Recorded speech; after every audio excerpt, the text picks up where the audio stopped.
है ना। आज पूरा डिस्कस करेंगे, जहाँ से क्वेश्चन बनना लगभग तय है उस पर, न्यू एजुकेशन पॉलिसी पर। जो नेशनल एजुकेशन पॉलिसी आया है, ठीक, नेशनल नई शिक्षा नीति, राष्ट्रीय नई जो राष्ट्रीय शिक्षा नीति, ठीक, आया है, इस पर डिस्कस करते हैं। और राष्ट्रीय शिक्षा नीति, नेशनल एजुकेशन पॉलिसी 2020, ये हमारा टॉपिक रहेगा आज का। पूरा अच्छे से समझना है, क्योंकि एजुकेशनल पॉलिसी पूरा चेंज होने वाला है। 2002 साल बस, 2022 से पूरा चेंज होने वाला है। अब जो नई शिक्षा नीति जो है वो कैसे होगा, क्या होगा, ये आज सीखना है हमको। डिस्कशन करते हैं आज, है ना, उसको में। तो किसी भी टॉपिक को जानने के लिए आप लोग 3 चीज कीजिएगा। क्या सर? उसका पहले इतिहास जानिएगा, पास्ट, हिस्टोरिकल चीजें, ठीक, हिस्ट्री या पास्ट समझ लो। फिर उसका वर्तमान में आएंगे, अभी क्या हो रहा है, ठीक, करंट क्या हो रहा है, और फिर उसका फ्यूचर क्या है, ठीक, ये देखेंगे फ्यूचर में क्या होने वाला है ना, भविष्य में क्या होने वाला है। तो हम ये 3 चीजों को बेस मानकर पढ़ते जाते हैं। बहुत इजी है, अच्छे से समझिएगा।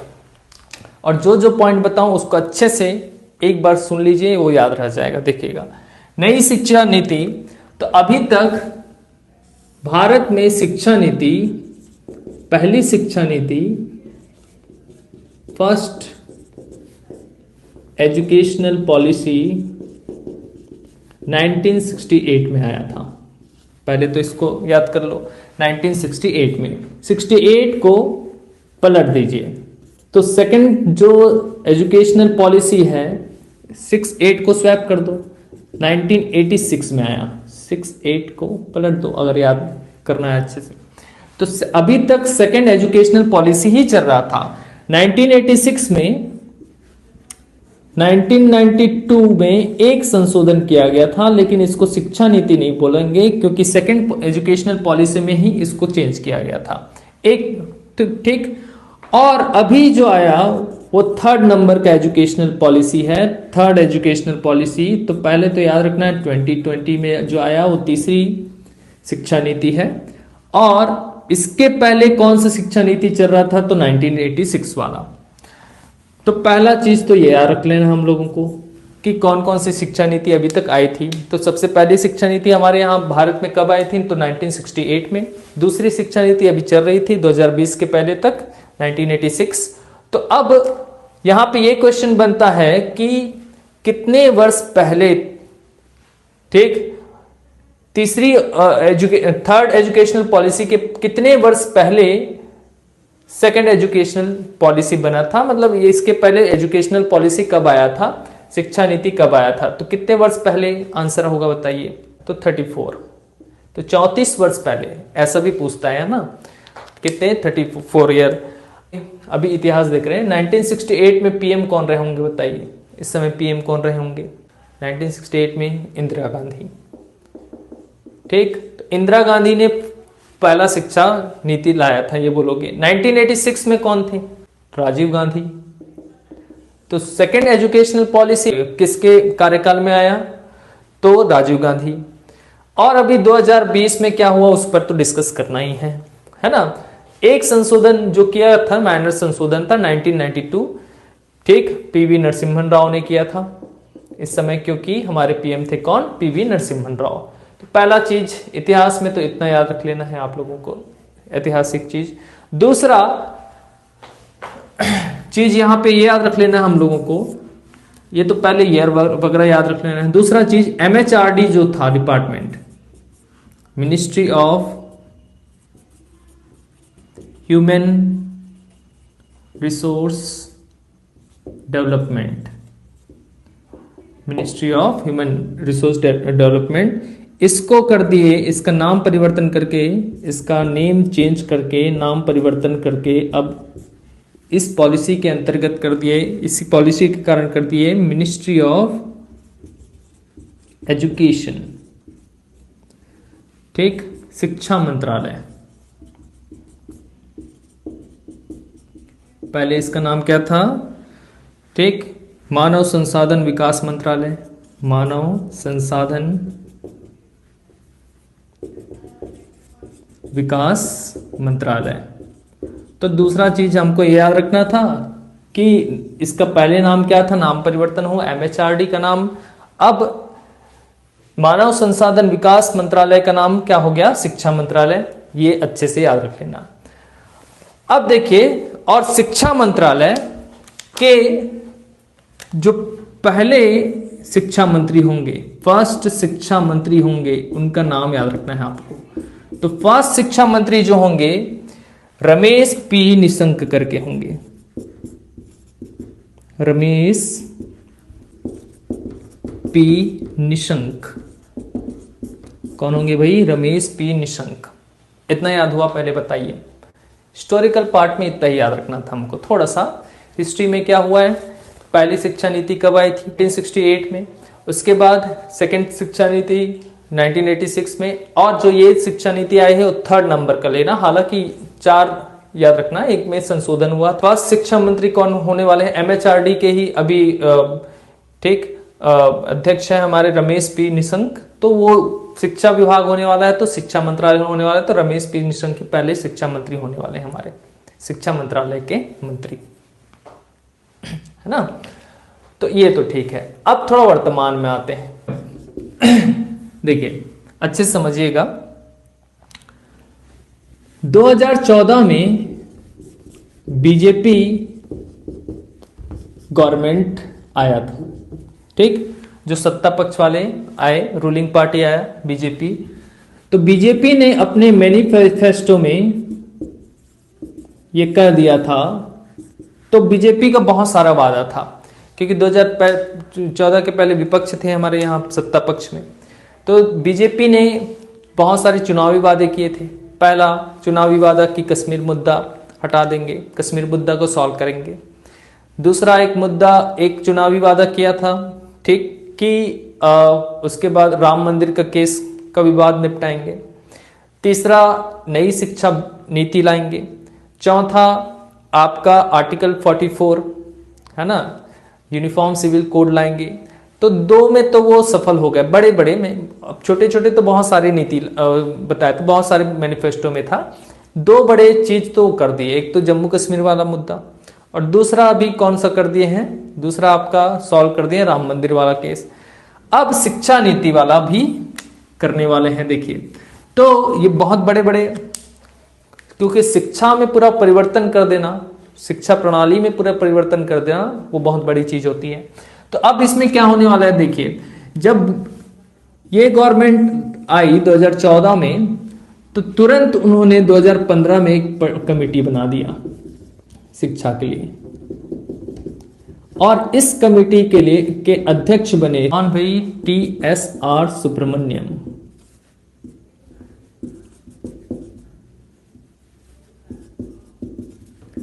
TSR सुब्रमण्यम, ये बहुत सारे रिकमेंडेशन दिए,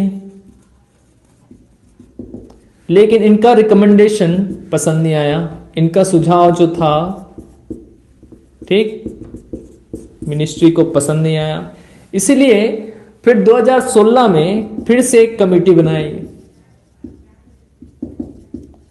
देखो 2014 से गवर्नमेंट ने स्टार्ट कर दिया, तो 2015 से ही कमेटी बना दिए थे। 2014 में चुनाव जीते, उसके बाद 2016 में कृष्ण स्वामी, इनको अच्छे से याद रख लो, कस्तूरी रंगन।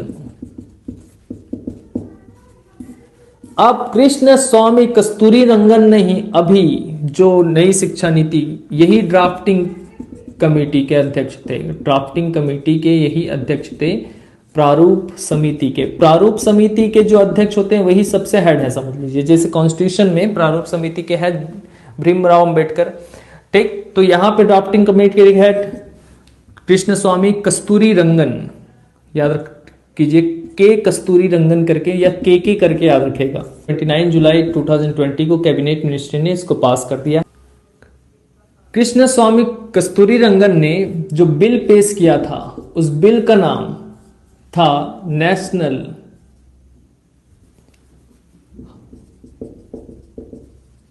Higher educational bill.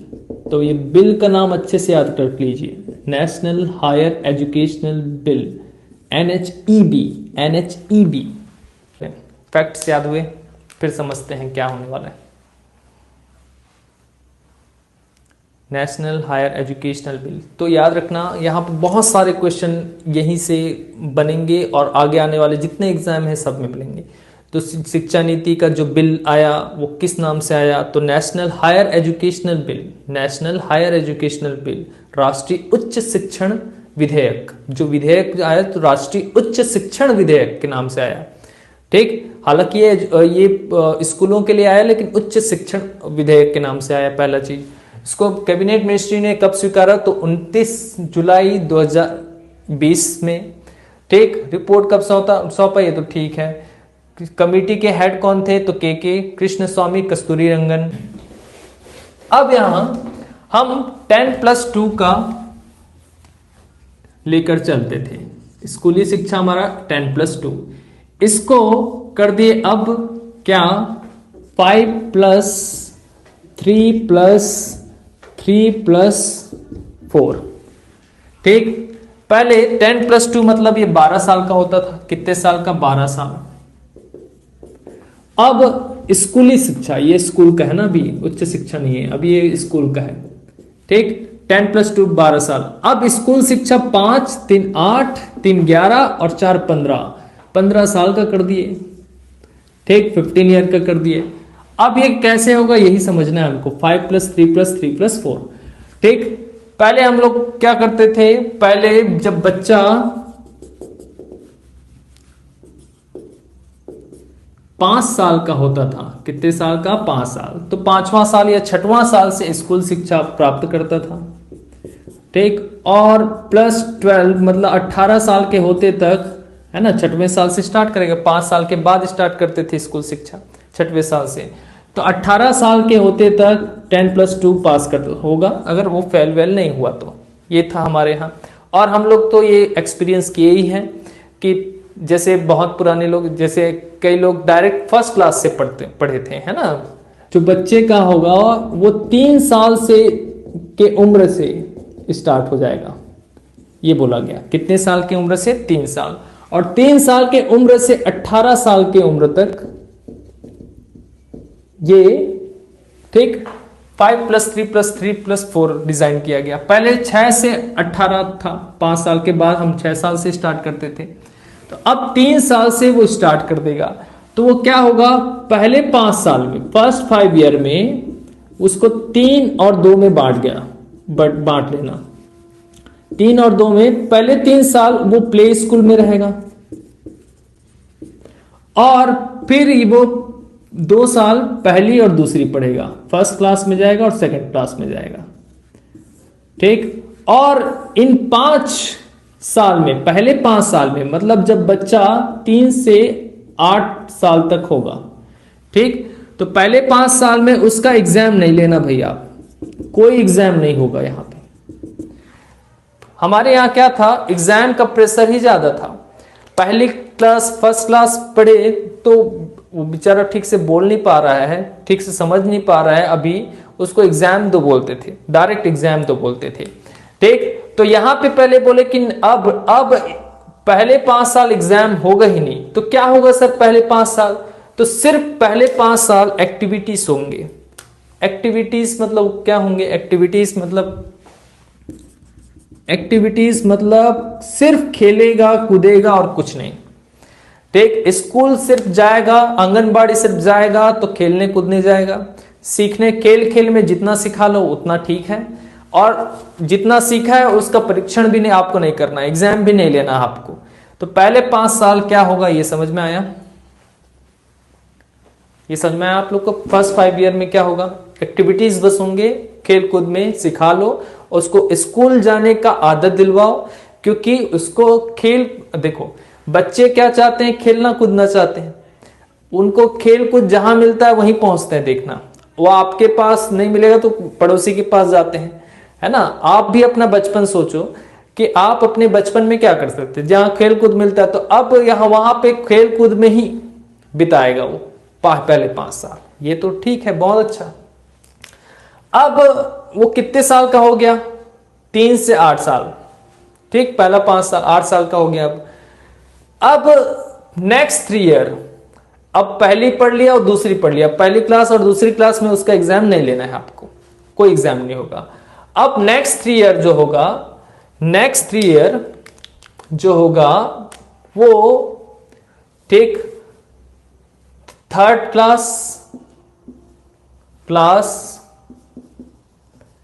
तीसरी से, थर्ड से फिफ्थ तक होगा उसका, थर्ड फोर्थ और फिफ्थ, थर्ड फोर्थ और फिफ्थ, थर्ड फोर्थ और फिफ्थ होगा। यहां पे उसका एग्जाम स्टार्ट होगा, यहां पे उसका क्या होगा, एग्जाम स्टार्ट होगा। लेकिन यहां पे एग्जाम स्टार्ट तो होगा, लेकिन वो उसको खेल कूद करना ही है, अभी एक्टिविटी करना ही है, ठीक, एक्टिविटी के साथ एग्जाम देना है, ठीक। और यहां पे एक चीज और कर दिए, जो यहां पे की शिक्षा होगी, सबसे बड़ा परिवर्तन यहां का एजुकेशनल होगा, एजुकेशन होगा, वो रीजनल लैंग्वेज में या मदर टंग में, ठीक, या नेशनल लैंग्वेज में होगा। जैसे कोई महाराष्ट्र में कोई बच्चा का कल्चर क्या है, घर में क्या बोलते हैं, मराठी बोलते हैं, तो वहां पे अगर वो चाहते हैं, उसके घर वाले चाहते हैं, वो चाहता है तो मराठी में ही शिक्षा दिया जाएगा उसको, मदर टंग में ही, ठीक। नेशनल लैंग्वेज जितने डिफाइन है अनुसूची 8 में, वो तो आप लोग जानते हो, नेशनल लैंग्वेज मतलब हिंदी समझ लो, ऑफिशियल लैंग्वेज है, लेकिन ठीक, मदर टंग में ही उसको शिक्षा दिया जाएगा, मदर टंग में ही उसको शिक्षा दिया जाएगा, ये समझिएगा यहां पे, ठीक। उसको रीजनल लैंग्वेज उसका जो है उसी में शिक्षा दिया जाएगा। जैसे छत्तीसगढ़ में हो सकता है हिंदी में ही दे, ठीक, ये समझ में आया है। इसको फाउंडेशन स्टेज बोलते हैं। दूसरा स्टेज जो है इसको प्रिपरेटरी स्टेज बोलते हैं। तीसरा जो स्टेज है उसको मिडिल स्टेज बोलते हैं, और चौथा स्टेज जो है उसको सेकेंडरी स्टेज बोलते हैं, है ना। नहीं नहीं नहीं, इंग्लिश में होना बिल्कुल जरूरी नहीं है, इसीलिए विवाद है, इसमें बहुत सारे विवाद है।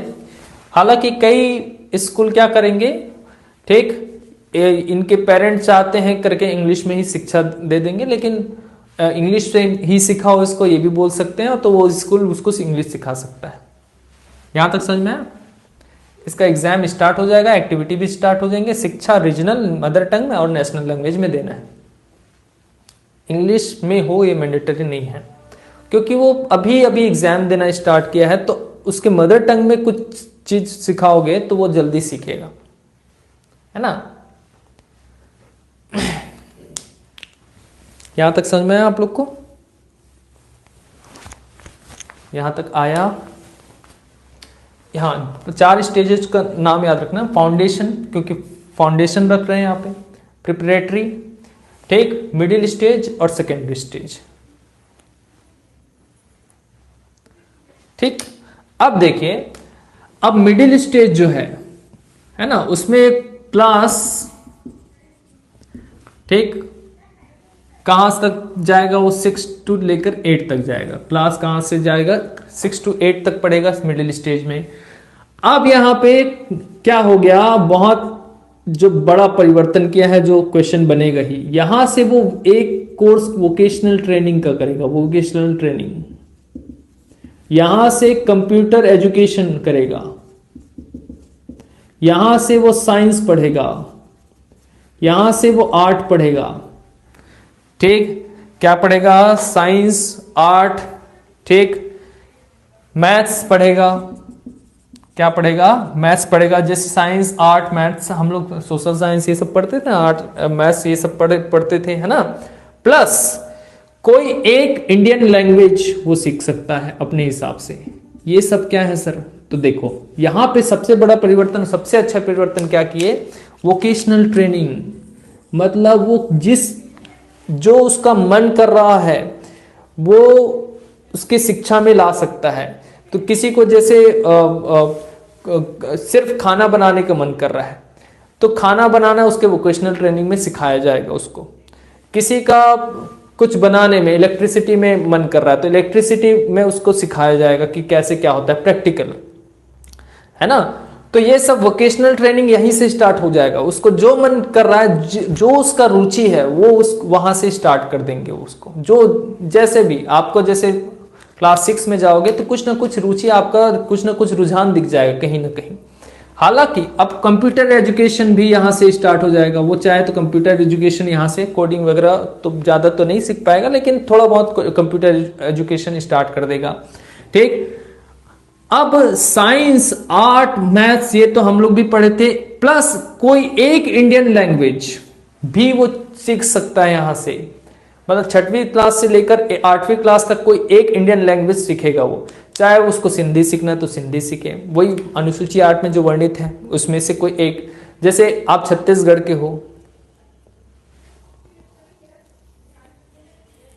नहीं, वो फर्स्ट क्लास से स्टार्ट होगा।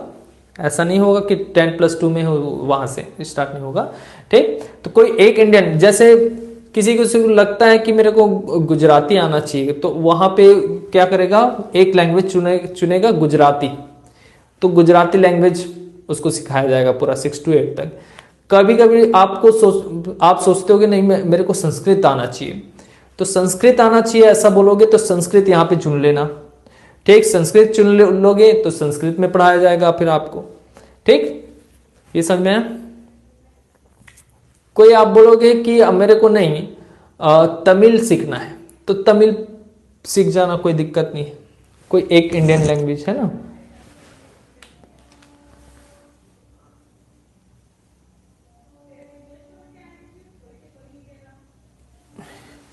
नहीं, एग्जाम स्टार्ट हो जाएगा एक्टिविटी के साथ, ऐसा है यहाँ पे, है ना। अब क्लास 6 to 8 तक, अब जाएंगे कहां पे, क्लास 9 to 12 तक, क्लास 9 to 12 तक। अब यहां पे वो सिस्टम, स्ट्रीम चुनने वाला सिस्टम समाप्त कर दिए, एंड कर दिए। जैसे हम 10वीं के बाद क्या करते थे, 10th क्लास के बाद क्या करते थे, कोई मैथ्स लेता था, कोई बायो लेता था, कोई आर्ट लेता था, ऐसे होता था ना। ऐसा कुछ नहीं होने वाला अब नई शिक्षा नीति में। अब यहां पे क्या कर दिए, मल्टीपल सब्जेक्ट चॉइस कर दिए। पहले क्या कर दिया, यहां पे मल्टीपल सब्जेक्ट चॉइस।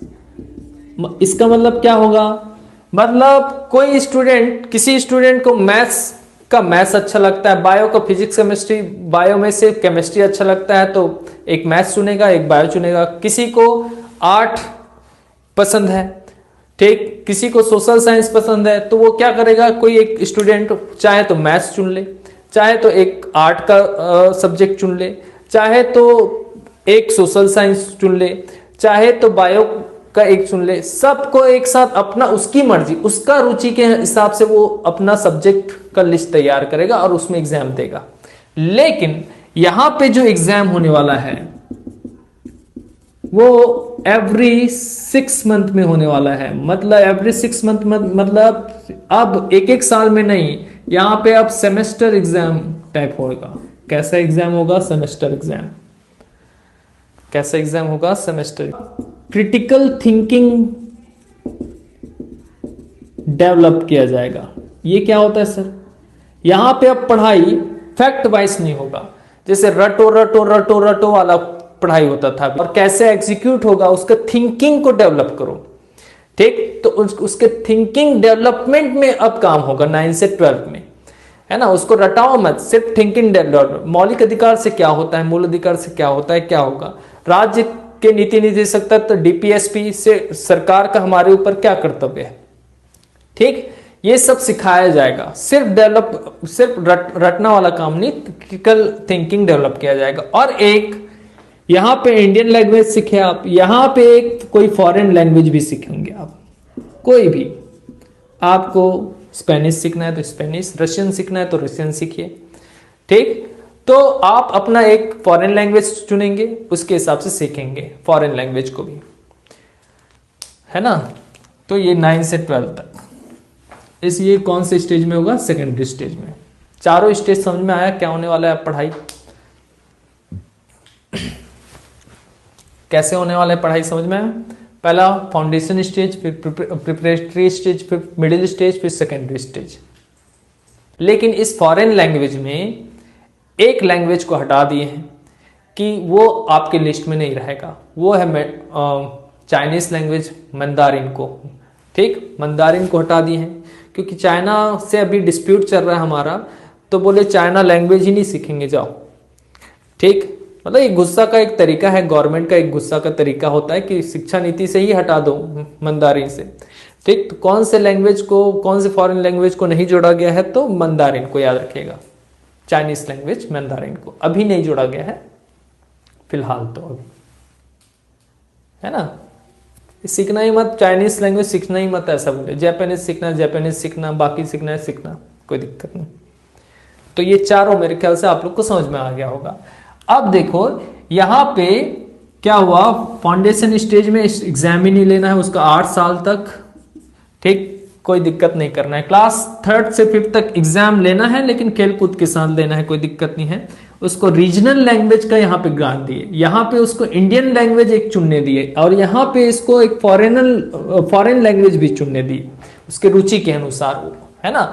और लिस्ट आउट रहेगा, इसमें से कोई एक चुन लीजिए, इसमें से कोई एक चुन लीजिए, कोई दिक्कत नहीं। लिस्ट आउट किया जाएगा पूरा, इंडियन लैंग्वेज कौन कौन सा होगा, फॉरेन लैंग्वेज कौन कौन सा होगा, ये पूरा।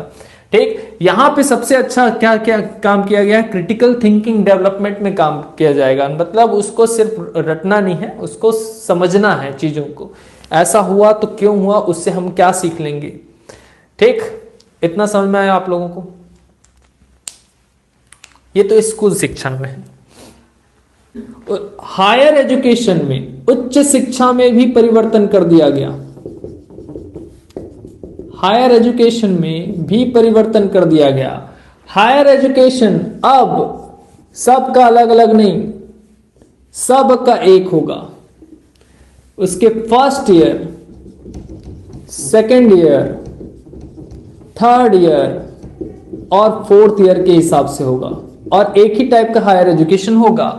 और फर्स्ट ईयर अगर वो कंप्लीट कर लिया तो उसको सर्टिफिकेट कोर्स माना जाएगा। सेकेंड ईयर अगर वो कंप्लीट कर लिया तो डिप्लोमा कोर्स माना जाएगा। थर्ड ईयर वो कंप्लीट कर लिया तो डिग्री कोर्स माना जाएगा।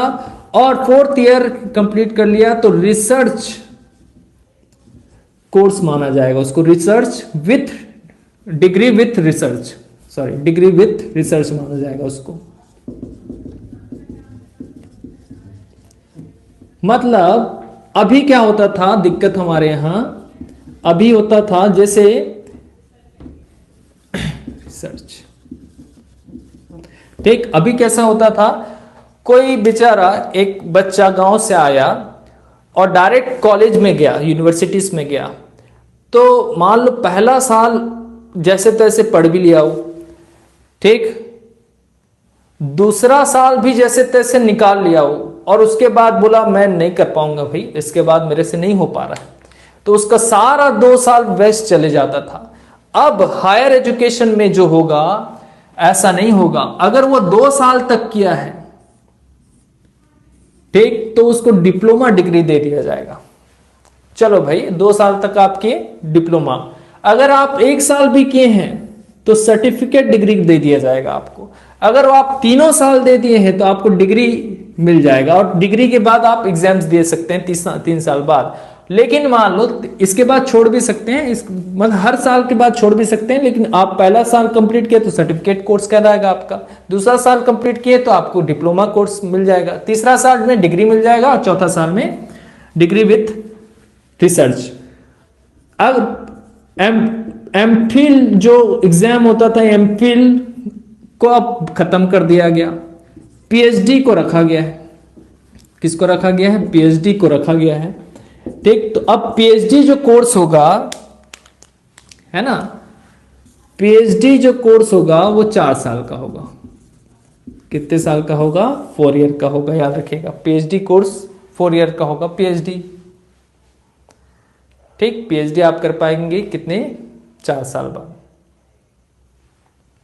इतना याद हुआ क्या?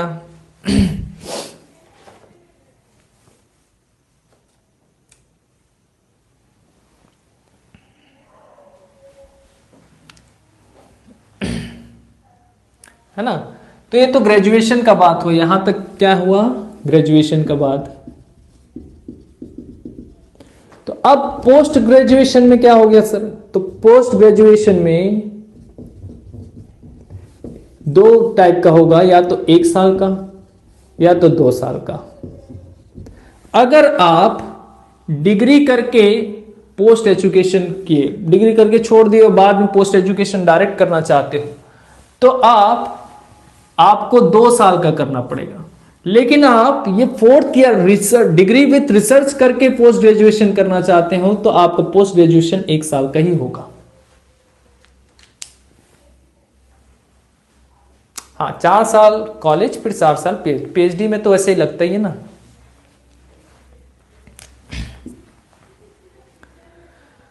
है ना? ठीक, कोई बीए कर रहा है वो खत्म, बीए कर रहा है, कोई बीएससी कर रहा है, कोई बीसीए कर रहा है, कोई ठीक, सब खत्म, सब खत्म, सबका एक डिग्री होगा। यहां पे जैसे कोई एमएससी कर रहा है, एमसीए कर रहा है, वो सब खत्म, इंजीनियरिंग कर रहा है वो सब खत्म, सबका एक टाइप का डिग्री। अब देखिए यहां पे और क्या क्या प्रावधान है और कौन कौन सा प्रोविजंस है, ये समझिए आप। पहले तो याद रख लेना, राष्ट्रीय शिक्षा नीति कब तक लागू करने को लिए है? तो 2022 तक। अगर सब कुछ ठीक रहा तो 2022 तक लागू करने के लिए है। लेकिन हमारे राष्ट्रीय शिक्षा नीति को हमारे पहला राज्य जो अपना लिया है, जो घोषणा भी कर चुका है, कर्नाटक, याद रखिएगा। राष्ट्र ठीक, किसने राष्ट्रीय शिक्षा नीति को, कौन से राज्य ने सबसे पहले अपनाया? तो कर्नाटक ने। ठीक, वो बोला है कि मैं जल्दी ही 2021 से ही स्टार्ट कर दूंगा, अगर सब कुछ ठीक रहा तो। कर्नाटक राष्ट्रीय शिक्षा नीति, तो कर्नाटक को याद रखिएगा पहला राज्य जो अपना लिया। ये तो ठीक है। और क्या क्या प्रोविजंस हैं वो देख लो, और क्या क्या प्रोविजंस हैं अच्छे से समझिएगा। अब जो मार्क्स होंगे, स्टूडेंट के जो मार्क्स होंगे, ठीक, मतलब स्टूडेंट के जो रिजल्ट होंगे, है ना, स्टूडेंट का रिजल्ट पहले मार्क्स पर ही डिपेंड करता था। अब लेकिन मार्क्स पर भी, सेल्फ पर भी, फ्रेंड पर भी और टीचर पर, चारों पर डिपेंड करेगा। चारों तय करेंगे कि कोई स्टूडेंट कितना रिजल्ट के लायक है। पहले क्या होता था? सिर्फ मार्क्स के बेसिस पर रिजल्ट आता था। हम कितना होशियार हैं, क्या पहले रटो, लिखो, आ जाओ। लेकिन अब चलो एग्जाम तो होगा तो मार्क्स तो मिलेंगे।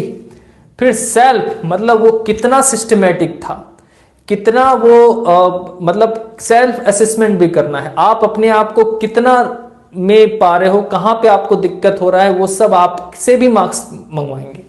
आपके फ्रेंड, जितने भी आपके दोस्त होंगे, वो कितना अच्छा है वो मार्क्स भरवाएंगे। तो इससे क्या होगा? आपके फ्रेंड भी आपको मार्क्स देंगे, तो आप फ्रेंड लोगों को कभी दुश्मनी नहीं करोगे, मारपीट नहीं करोगे, क्योंकि नंबर तो वो भी देने वाला है। तो आप समझ जाओगे। अगर इससे क्या होगा? एकता की भावना आएगी, एकता, ठीक, और सब मिलजुल के रहने लगेंगे। और टीचर जैसे बताएगा, हाँ ये इतने के लायक था, ऐसे ऐसे हुआ, तो ये 4 के हिसाब से रिजल्ट डिसाइड होगा। दूसरा बड़ा चीज, जीडीपी। हमारा अब शिक्षा में जीडीपी का 6% जाएगा, बोले 6%। पहले, ठीक, पहले तो 0 पॉइंट कुछ था, उसके बाद कुछ बढ़ा 1%, फिर 2%, फिर 3% अभी, लेकिन अब शिक्षा में मिनिमम 6%, कितना परसेंट भाई? 6%। ठीक, याद रख लीजिए अच्छे से कि नई शिक्षा नीति के अनुसार जीडीपी कितना परसेंट जाएगा शिक्षा में। अब तीसरा चीज, टीचर को भी 4 साल का ट्रेनिंग मिलेगा। कितने साल का ट्रेनिंग? 4 साल का ट्रेनिंग लेना अनिवार्य। उसको पहले सिखाया जाएगा कि स्टूडेंट को कैसे बिहेव करना है, क्या करना है, क्या नहीं करना है, ये सब पूरा, है ना। Higher education council of India बनाया गया। ठीक, इसके अनुसार higher education council of India HECI बनाया गया है, याद रखिएगा। लॉ और डॉक्टर की पढ़ाई को छोड़कर सभी उच्च शिक्षा एक टाइप का होगा, समरूपता होगा, सभी उच्च शिक्षा मतलब एक जैसा होगा, सभी हायर एजुकेशन एक टाइप के होंगे। किसको किसको छोड़कर? लॉ और डॉक्टरी को छोड़कर। ठीक, फॉरेन यूनिवर्सिटी भी आ पाएंगे, फॉरेन यूनिवर्सिटी को भी आमंत्रित किया गया है, लोग जो टॉप 50 के हों बस। फॉरेन यूनिवर्सिटी यहां पे आए तो कंपटीशन बढ़ेगा भी और अच्छा एजुकेशन भी आएगा। जो पूरे वर्ल्ड में टॉप 50 में है वही फॉरेन यूनिवर्सिटीज आ पाएंगे यहाँ पे। पहली बात तो ये रखा गया। पहले भी इसका चर्चा हुआ था, मनमोहन सिंह जी भी बोले थे कि फॉरेन यूनिवर्सिटी आना चाहिए, लेकिन वो एक शर्त रखे थे कि आने के बाद उनको हर जो भी यूनिवर्सिटी डालेगा सरकार को, गवर्नमेंट के पास या 50 करोड़ रुपए उसको देना पड़ेगा पहले। तो कोई यूनिवर्सिटी 50 करोड़ दे के यहाँ पे क्यों इन्वेस्ट करेगा भाई। ठीक, इसलिए अब उसको हटा दिया गया। आओ एजुकेशन दो, फॉरेन यूनिवर्सिटी टॉप 50 यूनिवर्सिटी पूरे वर्ल्ड का यहाँ पे उनको आमंत्रित किया गया है। जो भी आना चाहते हैं वो आ सकते हैं यहाँ पे, है ना। मल्टीपल एंट्री एंड एग्जिट की व्यवस्था किया गया है। मल्टीपल एंट्री एंड एग्जिट का व्यवस्था किया गया मतलब वही मैं बताया, कोई पहला, दूसरा, तीसरा और चौथा साल। तो पहला साल सर्टिफिकेट हो रहा है, दूसरा साल उसका डिप्लोमा हो रहा है, तीसरा साल डिग्री हो रहा है, ठीक, चौथा साल उसका रिसर्च हो रहा है। ये हो रहा है ना भाई, 4 साल। तो मल्टीपल एंट्री एंड एग्जिट मतलब मान लो कोई 2 साल बाद छोड़ के चले गया, ठीक, और 3 साल के बाद आ रहा है, तो फिर से उसको पहला साल नहीं करना पड़ेगा। अब वो 3 साल बाद आया तो डायरेक्ट वो किस में करेगा? 3rd ईयर में। तो मल्टीपल एंट्री और एंड एग्जिट इसी को बोला गया है। ठीक, मेरा डिप्लोमा है, डायरेक्ट मैं डिग्री का कोर्स 3rd ईयर में जाएगा डायरेक्ट, है ना। मान लो कोई गरीब इंसान है भाई, वो पहले 1 साल पढ़ा, फिर वो गया, फिर कमाया 2 साल, फिर फीस लाया, फिर दूसरा साल किया, फिर 2 साल गया कमाने, फिर आना चाहता है, तो उसको अभी का शिक्षण प्रणाली से क्या होता है, तो बार बार पहले ईयर में ही आता। लेकिन अब क्या कर दिया जाएगा? मल्टीपल एंट्री एंड एग्जिट व्यवस्था कर दिया जाएगा। ये समझ में आया। और एक लक्ष्य और याद रख लेना, उच्च शिक्षा सकल अनुपात को 2030 तक, ठीक, 50% करने का लक्ष्य रखा गया है ना। जो उच्च शिक्षा रेशियो है, हायर एजुकेशन रेशियो है, उसको 2030 तक 50% करने का एम रखा गया है, लक्ष्य रखा गया है।